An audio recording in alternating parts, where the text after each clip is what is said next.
Welcome to the Talking Sports with Manny YouTube channel. This is Showtime with Manny, a Lakers podcast. The Lakers podcast is back. NBA started their season yesterday, Tuesday, and the Lakers faced off versus the Golden State Warriors. And the Lakers fall short 121 to 114. Anthony Davis and LeBron James led the way with 33 points and 34 points, respectively. Both guys had 11 rebounds apiece. So 30 and 11 for both guys. And the team still falls short to the Golden State Warriors, a team that you were, possibly say that didn't have size, a team that was smaller, right? But yet, this same Lakers team let a guy like Steph Curry get 10 rebounds. How does Steph Curry get 10 rebounds? So some of the things that we're going to talk about, we're going to break down the game, the goods, the bads, the ugly, and what happens next when the Lakers face the Phoenix Suns come Friday. So when you look at the game, LeBron James came out blazing. I mean, he was knocking down everything. I think he started the game, 6 for 6 or 7 for 7. Came down making every single shot. He looked young. He looked spry. He looks really, really good. Shot the three ball very well. 5 for 11. Doesn't get any better than that. But couldn't make free throws. That's just LeBron. That's just the Lakers in a nutshell. Anthony Davis, 2 for 7 from the free throw line. LeBron James, 3 for 6. Carmelo Anthony, 1 for 2. And as a team, they shot 9 for 19. 47% from from free throw line. You're not going to win a lot of games when you shoot 47% from the free throw line. So that's a key component to this loss. Okay. In terms of the turnovers, we had 17 turnovers. Golden State had 17 turnovers. So turnovers really didn't even matter, so to speak. Everybody was anticipating this Russell Westbrook coming out party. He's going to be playing. Everybody's saying, oh, what can he do? A lot of fans didn't want Russell Westbrook here, but for what the Lakers gave up to get Russell Westbrook, it was a no-brainer. KCP, a guy that the Lakers fans didn't even want. Kyle Kuzma, another guy Lakers fans didn't want. It just is what it is. At the end of the day, you get a guy like Russell Westbrook. You get a guy that you can, he can score. He can score, but he was a minus 23 on the floor. Like, he did nothing good yesterday. He shot 4 for 13 from the field. 0 for 4 from 3. That's something that teams are going to do. They're going to give Russell Westbrook that 3 ball and say, "Hey, you have to knock this down to be able to beat us." And he was not able to knock him down. He was very bad from 3. Kent Bazemore was very bad from 3, 2 for 8. These two guys combined 2 for 12. 2 for 12 from the three-point line. And those two guys were the guys that pretty much knocked down our three-point percentage. Malik Monk, 2 for 4. Avery Bradley, who came in, gave us 8 great minutes, 2 for 3. We're going to talk about Frank Vogel's rotations in a minute. So Bradley came in, played pretty good defense, knocked down some threes. Rondo was 1 for 3. He wasn't bad. Carmelo, 2 for 4. You know what I'm saying? LeBron, 5 for 11. But Anthony Davis, Russell Westbrook, and what's his name? And Bazemore. These 3 guys could not knock down a 3. And if you look at the starting unit, when you have Anthony Davis, Bazemore, and Westbrook out there, that was one of the worst, if not the worst, shooting display in the entire NBA. Like, these 3 guys on the floor with LeBron, there's no space. And then you add in DeAndre Jordan. Granted, he only played 13 minutes, so the Lakers were not just dumb enough to just keep him in there when he wasn't going to be a factor in terms of stretching the floor. But he did take some of those center minutes away from AD. AD did finish the game as a center, but it seemed like Frank Vogel's rotations were pretty bad. I mean, going into the halftime, it was a nice little game, nice little rhythm for the Lakers. But come that third quarter, especially that fourth quarter, Golden State just goes off. These guys were making threes left to right. Let's look at what Golden State were able to do in this game. You had Draymond Green, who played 30 minutes, got into a little bit of foul trouble to begin the game. Just played solid defense. He had 8 rebounds, 6 assists, 6 points. Didn't really do a lot offensively, but he was just that steadying presence for them. I mean, he played a lot of center. He played a lot of small ball center. Stepped up big for them. Wiggins, with the whole vaccination thing to start the year, he played 12 points, 7 rebounds. You can't beat that. That's pretty solid. Looney, they kind of matched Looney's minutes with DeAndre Jordan. He played 15 minutes. Curry didn't start the game out well. He didn't even shoot well. Curry shot 5 for 21 from the field, 2 for 8 from 3. He shot as bad as Bazemore did from 3, but Curry was just so much more impactful because obviously he's a decoy. A lot of times, whether he's making shots or not, you still have to respect the fact that Steph Curry is on the floor. He also had 10 rebounds. How did he get 10 rebounds? We're supposed to be a big team. We're supposed to be a team that rebounds and this and that. He had 10 rebounds. Jellica had 11 rebounds. So that's a guy that is power forward. He's 6'9", 6'10" at best. He was a small ball center. He played very, very well. But back to Curry, he did have 10 assists. He was able to move the ball. Golden State's ball movement was amazing. Jordan Poole came in 20 points. He had not a great shooting night, but not a bad one either. 8 for 18 from the field, 4 for 11 from 3. He had 20 points, 20 big points, especially in that second half. He really helped this Golden State team secure this victory. Jellica's going to be a guy that's going to come in handy for this team. Like he's the perfect small ball center. He's their secret weapon. He was able to do damage versus the Lakers big men. He went small. We went small. He was still doing some things against ADs and the Dwights of the world. So this was a game that you really didn't even need Dwight or DeAndre Jordan in this game. But both guys played 13 minutes apiece, so it's not like they were eating up a lot of minutes. Melo was in there for too long. We're going to get back to Melo. The biggest thing that I saw in this game was Iguodala had 12 points. Like, that's a big 12 points. 23 minutes, 12 points. He did knock down a couple threes. He was 40% from 3. So Iguodala played a pretty good game. I was not expecting this game out of Iguodala, to be honest, but that was a big 12 points coming off the bench. Otto Porter was able to stretch the field. Toscano Anderson able to stretch the field. David Lee, he came in and gave them 15 points. He didn't necessarily shoot well, but he got to the free throw line a lot. And when he got to the free throw line, he knocked down every single free throw. When you look at the game, at the end of the day, Golden State shot 83% from the free throw. Lakers shot 47%. That was the story of the game. Outside of everything else that the Lakers were able to do and not able to do, for the fact that we couldn't knock down free throws and Golden State could, that was the difference. They got to the line 11 more times than the Lakers did. So then they were able to knock down 25 of 30 free throw attempts. They didn't shoot the 3 that well. They made 14 out of 39. We made 15 out of 42.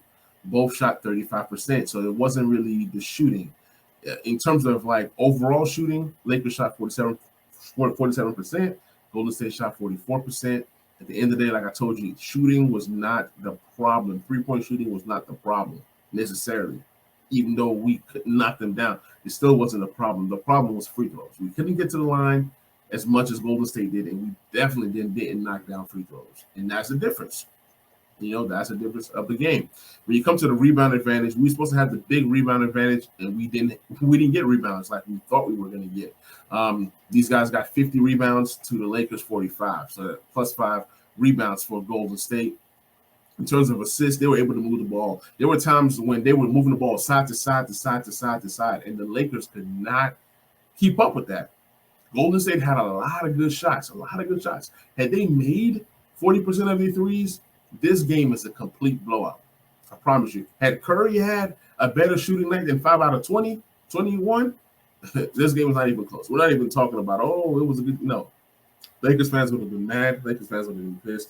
But at the end of the day, it is what it is. It was a first game that kind of, So, guys, I want you guys to take a listen to Russell Westbrook after the game. Just listen to his mannerisms and listen to how he answers this question. Harden yourself in the locker room after the game today, and he and LeBron were trying to play. It's just kind of the start. What did those words mean to you in the locker room? We talked.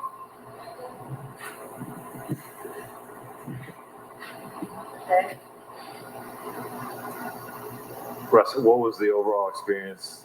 You guys played, obviously looking to rack up some wins, but just being at Staples, the crowd, Jack Nicholson's of course, all that, and this thing you've been thinking about for a couple months is actually here.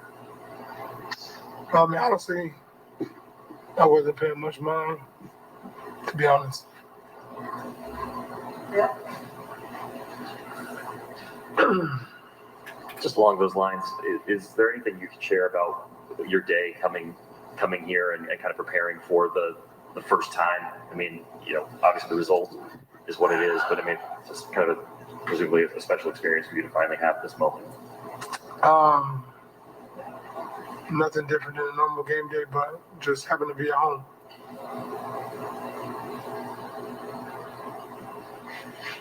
Hey, Russ. Anthony said to us that, the key is they want you to play like you want to play, but it seems like you want to do the right thing to fit with them. How do you strike that balance in terms of doing the things that you've done throughout your career versus trying to find the right ways to play off of guys like LeBron James and Anthony Davis? I just got to figure it out. That's simple.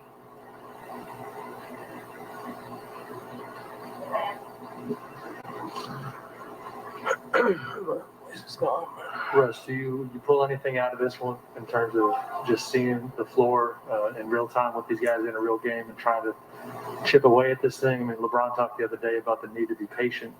I know you're competitive, but is there stuff from tonight that you can pull forward? I'll look at it and see, watch the film and see. But, we didn't win, so maybe some stuff, but not much. It's kind of on the back. So, guys, that was Russell Westbrook when he was asked what was going on. And if you guys can go to YouTube and watch the interview and just kind of see his mannerisms. He if you've ever listened to a Russell Westbrook press conference, it's different. It's different because he just does not take any crap from anybody. That's just Russell Westbrook for you. So you guys got to go check that out. His mannerisms, he just seemed very disinterested. He, kept the answers super short. He was irritated. He couldn't really wait to get off of the podium or off of the interview. So we'll see. We'll see. I mean, you're going to see a better Russell Westbrook come Friday. Now, if you see something similar to what you saw today, then there's going to be a problem. I think that Vogel is probably going to try to get Russell more involved come Friday versus Phoenix. So we'll see how that goes. But I can go ahead and tell you guys this: he did not seem interested. And if you guys saw his outfit before the game, it was bananas. It was like some kind of blouse and long pants, and then I think he had a scarf. So when he was doing this interview, he didn't have that scarf. Like, one thing about Russell is after a loss or if the game doesn't go well, you don't see him in the same colorful, crazy outfit. Before the game, he's getting hype, he's dancing, he's doing his thing, and then after the game, they lost, and then he probably feels like he didn't have a good impact. So therefore, why he's sounding the way that he's sounding. But I'm gonna go ahead and play one more interview, and this is gonna be Anthony Davis, and then we'll just go from there. Backside was lacking with the rotations and learning each other. What are the things that you noticed out there, and how do you think you guys can make up some ground there and develop a new personnel in order to try and close games out? We just got to do a better job of closing quarters. We let Poole get going in that third and kind of just kept him around, then got the lead. Rotations, I'm not saying it's an excuse, but AB haven't had one practice with us. Obviously, he know our system, kind of the same defensively. He's a great defensive player. We had some miscues. I had a miscue on the Wiggins 3 in front of our bench, ready to go help to block the Elisa shot, kicked it out, some offensive rebounds. But they hurt us with a 3 towards the end of the game, and we just got to be able to get our schemes. Not going to overreact. Obviously, we don't have all our guys, but it's a game that we definitely could have won. Hey, D. You know how this defense is supposed to work. You've executed the last 2 years very well. What's sort of like the process, kind of rebuilding it back up, getting everyone kind of and seeing just it isn't quite where you guys want it to be? Yeah, we put the scheme in for our guys, and now our guys are hurt. No Wayne, no K9, no Taylor. And so now we got guys who playing out of position, a little bit. And then, like I say, adding AB, we haven't had a chance to get re-familiar with the scheme. So I think we'll be fine, as long as we continue to talk. I mean, we played great defense most of the night. Like I said, we just had some miscommunications at the wrong time, and they made us pay every time. So we just got to continue to to push, continue to get better. My biggest takeaway from AD is that he was able to acknowledge that they didn't play so well.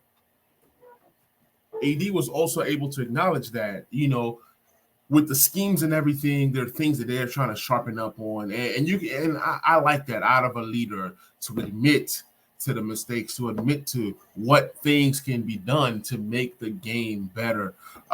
He talks about Avery Bradley. He's a great defender. He's been in that scheme. They just signed him like 3 days ago. So all that being said, I think that defense is going to be key for this team moving forward. Definitely got to see how the schemes work out with this group. That's probably the only thing that worries me is the defense intensity and the shooting. I think we have enough defenders, especially once the team is in full capacity. But at the same time, it's kind of like, what do you get? Like the personnel groupings, like when you cover up bad defenders like Carmelo and a few others, can they close out on three? There's going to be some perimeter point guards that we got to go against, and I'm glad that we have Avery Bradley back. I'm glad we have Rondo.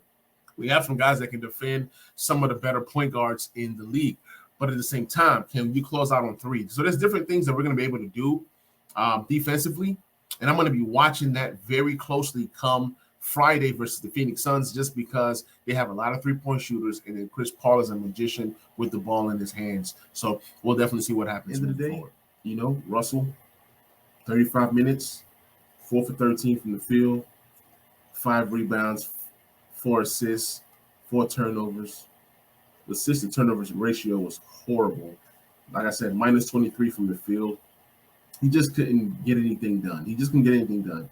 Maybe there's a way that we can be able to tweak this lineup. Now, obviously, when you play Phoenix on Friday, you got to play one of your centers alongside Anthony Davis. Anthony Davis can guard the 4-man for the Phoenix Suns, which happens to be most likely Crowder.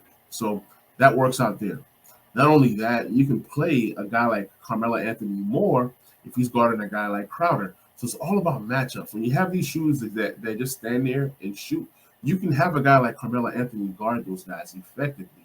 Now, having Carmelo Anthony guard some of the bigger, stronger power forwards, that's not going to work. So the Carmelo Anthony experiment is going well. It's going okay.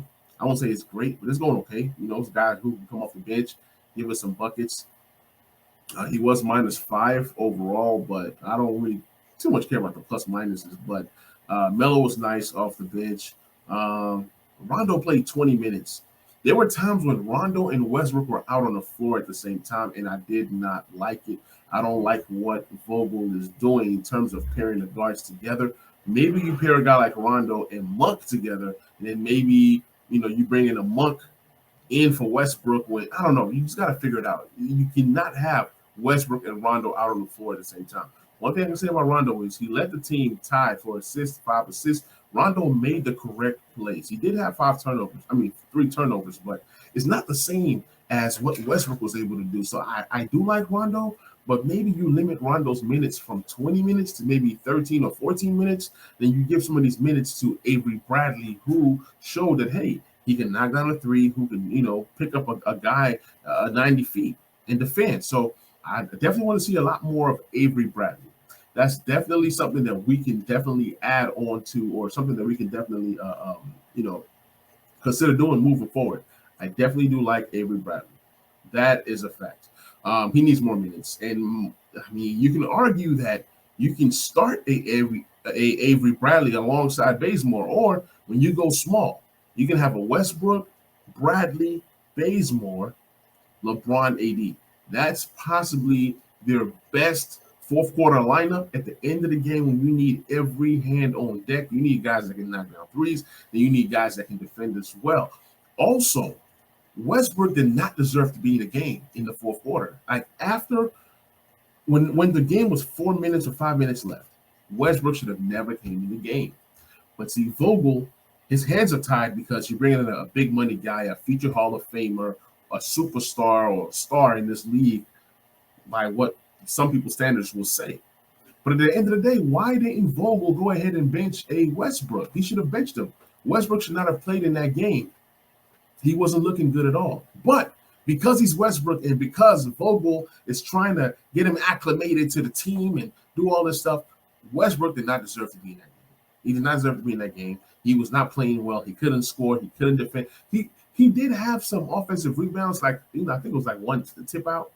But outside of that, he just couldn't affect the game in any other aspects. He had no steals. If Westbrook has no steals, he's doing nothing on defense. We all know that he's not a good defender. He's not even a great defender. He's not even a decent defender.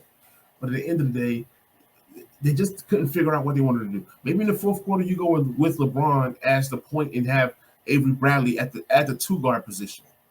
That has worked in the past. Sometimes you have to make the tough decisions and bench the people that needs to be benched. Now, I guarantee you guys, as this continues to go on, whether it's 10 games into the season or 15 games into the season, you're going to see Vogel start doing some drastic things like benching people that are high caliber or high names, or because we've seen Vogel do it in year 1, year 2. We saw what he did with Drummond, but at the end of the day, you like possibly thinking Drummond wasn't making the kind of money that Westbrook has or the kind of pedigree that Westbrook has. Westbrook has always been the guy that's used to running his own team. Westbrook needs the ball in his hands. But my thing is the decision-making was bad, which we already knew. The shot selection is bad, which we already knew. You have to deal with the good and bad from Westbrook. He's going to have some monster games for the Lakers. He's going to have some terrible games for the Lakers. But my whole thing is his attitude, his body language. Those are the components that's going to convince me one way or the other that, like, okay, Westbrook was, was excited to play or wants to play or this or that. So there's definitely different things that, we can take away from this game. But at the same time, I definitely want to see, this team progress. I know it's going to take some time. Take these first 10 games or even these first 12 games as games to where they're trying to gel. They're trying to get some things acclimated. They could have even realistically eased Westbrook into this game. If you subtract Westbrook from this team yesterday, I think the Lakers win the game. But I'm not going to put all the blame on Westbrook. At the end of the day, Anthony Davis has some blame. He couldn't knock down free throws. LeBron James couldn't knock down free throws. Lakers couldn't get stops when it mattered. They couldn't close out on three. And at the end of the day, it's the first game. It's the first game. Now, when we play the Phoenix Suns, a team that has our number, especially from last season, I would definitely want to see how we match up. Let's see if the bench is going to bring some energy. Like, I'm seeing zero energy from the bench as the team is right now, with Doumbia and Reeves being the 11th and 12th guys on the team respectively. Definitely didn't see any energy. Like, Bradley came in and did some good things, but you had like no excitement. There was nobody came off the bench and did anything that made the crowd go, wow. Like, Monk came in, made a couple threes, but we saw no highlight dunks. Dwight Howard didn't even catch a lob. Did he even dunk the ball? Like, what did Dwight Howard do? Usually he's that energy guy who can come in, get a dunk or get a block and yell and scream. I think he might have had a block. He didn't have a block. So really, we had like no energy plays. Outside of Ken Bazemore blocking Steph Curry, there was nothing in that one LeBron James dunk. There was really nothing that brought excitement and energy to Staples. Staples was alive and well, but at the same time, it was not energetic. It wasn't buzzing. To be honest, it wasn't buzzing. I was thinking that, the fans are going to be more of an impact for the Lakers. Fans, I'm not calling you guys out, but at the same time, it seemed like everybody was kind of sleepy. It seemed like there was no energy to this game. There was no excitement. Like Anthony Davis, he's dominating, and it was just like, okay, I'll take whatever that defense gives me. He didn't take control of the game. He didn't say, okay, give me the ball. I'm going to take Draymond Green or whoever down the post, especially in the second half. You had 20 points to begin the game. Then you had 13 points the rest of the way. And I guarantee you, if you look at the fourth quarter numbers, they weren't great. So we you can even see Anthony Davis with his hands on his lap. He's tired. He's like grimacing. He's not in shape yet. But like I said, it's the first game. Just my analysis from the game. I'm not really going to give any grades. But in this game, I would say that LeBron and AD, from a stats perspective or from a scoring perspective, both guys did exceptionally well. From a leadership perspective, I give them zeros. Like they did nothing leadership wise. They didn't command their team. They didn't give out defensive assignments. They didn't really do anything that either wowed the crowd or really had an impact. So there was no impact plays, is what I'm saying. Frank Vogel has to do better. I understand that THT was out, Malik Monk was out, and there's definitely things that you can do to help alleviate those losses. But at the same time, you have to know your personnel. You gotta put the right personnel groupings. There were some reports that Avery Bradley was not ready. It sure looked like he was ready. So I do expect a lot of Avery Bradley the next game moving forward. Obviously, Kendrick Nunn, it's a piece that we need. THT, a piece that we need. So maybe the team looks a whole lot better with Kendrick Nunn out on the floor. I think that's going to be a guy that possibly leads our bench group in scoring. I mean, he's the biggest pure scorer that we have coming off that bench. Him alongside Malik Monk, and obviously THT. I don't know what THT is going to play this year. Some small forward, some two guard, some point guard. He can do it all. He's going to be a piece that we need. He's going to need that energy. So, guys, this is Showtime with Manny, a Lakers podcast. Hope you guys enjoyed it. If you're listening on Apple, Spotify, please subscribe, please like, and please rate. And then if you're watching on YouTube, please subscribe to the Talking Sports with Manny YouTube channel. More podcasts coming. I cannot guarantee you guys that I'm going to give you guys a post-game show after every game. I can't guarantee you guys that I'm going to come out and, give in-game analysis and stuff like that. But what I will say is that I'm definitely going to be able to come out and talk about the big games. If it's a primetime game, I'm definitely going to talk about it. If it's a big trade or a big move, I'm definitely going to talk about it on the podcast. I'm definitely going to have guests coming on the podcast to talk some Lakers ball, and I will catch you guys on the next episode, and we are out. Peace.